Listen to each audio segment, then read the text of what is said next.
Hi guys, welcome to my short vlog again. So yun, medyo sobrang ganda ng panahon. So, pinag-pray ko na. Kanina kasi umaraw. So, hindi naman siya babagsak. Feeling ko dun banda. Pa Iraga. So, nandito na kami sa liwanag ni Pai. Dito. Dini. Dini.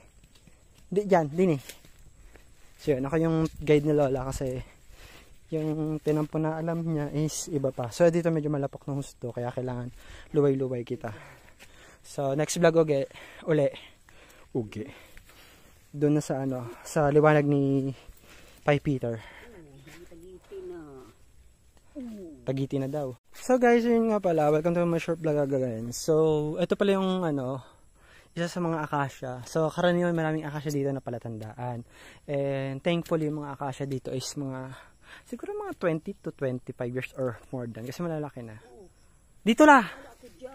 Malapok dyan. Maalnas tsaka bakilid. Dito luway-luway. Banayad. Mas maganda agihan din eh. Kasi dun sa kabila hindi ko siya masasalo eh. Medyo dun eh. May mataas yung hakbang ng hagdan ng scary spider. Madami daw daanan dito. So yun. Hi guys, welcome to my short vlog. So yun, nandito na kami sa wakas nandito na kami sa ginagawang kalsada. Ang pakit lang, inabutan kami ng ulan. Tapos kala ko nadala ko yung kapote ko, tsaka yung payong, wala pala sa bag. So ito si mama, nag-sacrifice yun. Basang-basa na si mama. Makakaway ka muna sa vlog ko. So yeah, sa mga kapanood, okay. Mababash ako kasi 85 years old pinagbaklay namin pero pasensya na wala yung pamasahe namin limited edition lang.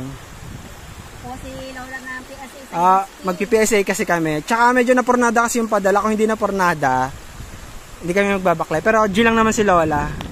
Kasi naman kami, magtawag dito, magti 3 days. Hi guys, welcome to my short vlog. So galing to sa swimming pool sa San Vicente. Ha? Bahay. Doon ba? Amo. So galing to sa bahay sa swimming pool hanggang dito. Sumakay na kami kasi kawawa naman si Lolo. Basang-basa na Kaya ayan. Kasi talalakarin na namin kila may ason. So yun. Medyo actually hindi kami makapag book agad ng pag dito. Habal-habal dun sa putol na kalsada. Sa putol na kalsada kasi